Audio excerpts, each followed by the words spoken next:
श्री गणपती अथर्वशीर्ष। ओम भद्रं कर्णेभिः श्रूयाम देवा भद्रपक्षे माक्षभिर्यजत्राः स्थिरो अंगे तुष्टुवासुं तनुभिवशं देवहितं यदायु। ओम स्वस्ति न इंद्रो रुद्रशवाः स्वस्ति न पूषा विश्ववेदाः स्वस्ति न स्राष्ट्रो अरिष्टनेमि स्वस्ति न बृहस्पतिर्दधातु। ओम शांती शांती शांती। मूलमंत्र ओम नमस्ते गणपतये। त्वमेव प्रत्यक्षं तत्त्वमसि त्वमेव केवलं कर्तासि त्वमेव केवलं धर्तासि त्वमेव केवलं हर्तासि त्वमेव सर्वखल्विदं ब्रह्मासि तं साक्षादात्मसित्यं नित्यं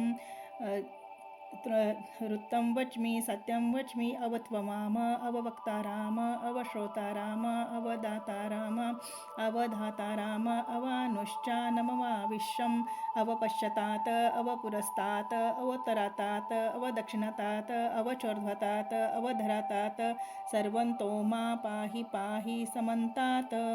त्वं वाडमयस्वं चिन्मयं त्वानन्दमयस्वं ब्रह्ममयं त्वं सच्चिदानन्दाद्वितीयोऽसि त्वं प्रत्यक्षि ब्रह्मासि त्वं ज्ञानमयो विज्ञानमयोऽसि सर्वजगदिदं तत्त्वजायते सर्वजगदिदं तत्त्वतिष्ठतिं सर्वजगदिदं त्वयि लयमेष्यतिं सर्वजगदिदं त्वयि प्रत्येति त्वं भूमिरापो नलो नीलो नभः त्वं चत्वारि वाक्पदानि त्वं गुणत्रयातीतः त्वं देहत्रयातीतः त्वं कालत्रयातीतः त्वं मूलाधारसिद्धं सि नित्यं त्वं शक्तित्रयात्मकः।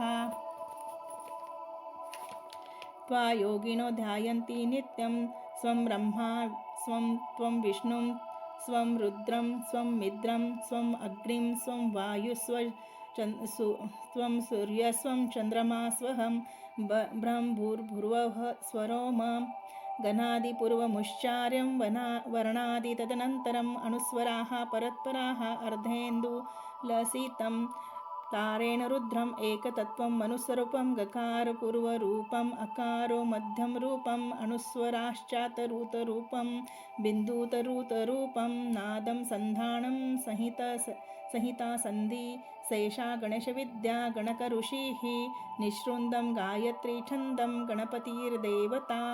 ओम गं गणपतये नमः। ओम एकदन्ताय विद्महे वक्रतुण्डाय धीमहि तन्नो दन्ती प्रचोदयात्। एकदन्तं चतुर्हस्तं पाशमङ्कुशं धारिणं रथमश्चं वरदमश्च हस्तो बिभ्राणं मूषकध्वजं रक्तलम्बोदरं शूर्पकर्णकं रक्तवाससं रक्तगन्धानुलिप्ताङ्गं रक्तपुष्पे सुपूजितं भक्तानुकम्पिनं देवं जगत्कारणं मुष्टुत्तम् आविर्भूतश्च सृष्टियादौ प्रकृते पुरुषात् परम् एवं ध्यायन्ति यो नित्यं स योगी योगिनावरः।